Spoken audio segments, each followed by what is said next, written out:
My name is Dr. Ilana Kwartin. I'm a feminist, an activist, an entrepreneur. I am a writer. Today I'm the CEO of Healing Space Rishpon.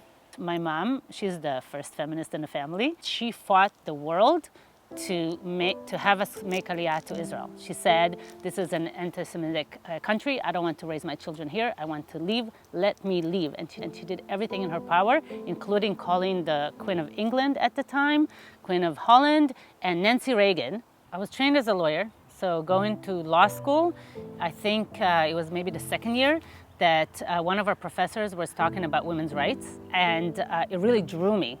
And then later on, my PhD is in gender studies. 14 years ago, I became a Zumba instructor. A lawyer in the morning, a Zumba instructor in the evening, and I get to meet all these incredible women that I teach Zumba to in those faraway communities in the southern periphery of Israel.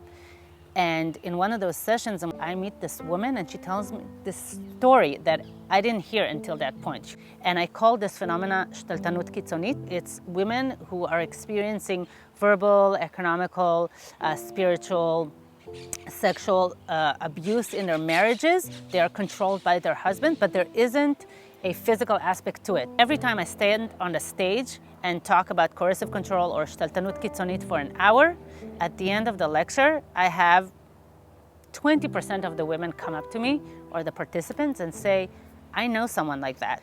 What can we do? This place has two main projects. One is Youth of Light and the other is Healing Space.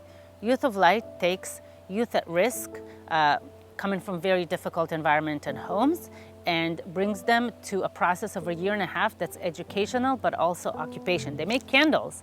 You know, a candle, if you think about it, you melt wax, like a lump of nothing, and you create something that's beautiful, that creates light and heat.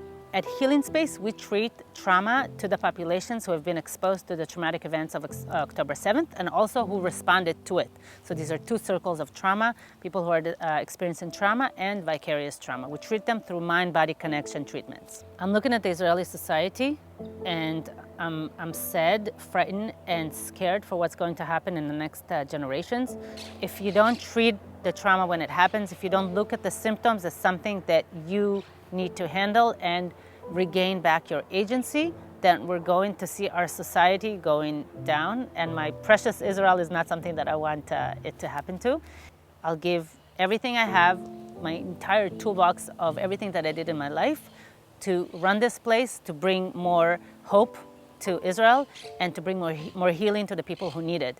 And so that's what I'm doing here, and that's why I'm here today.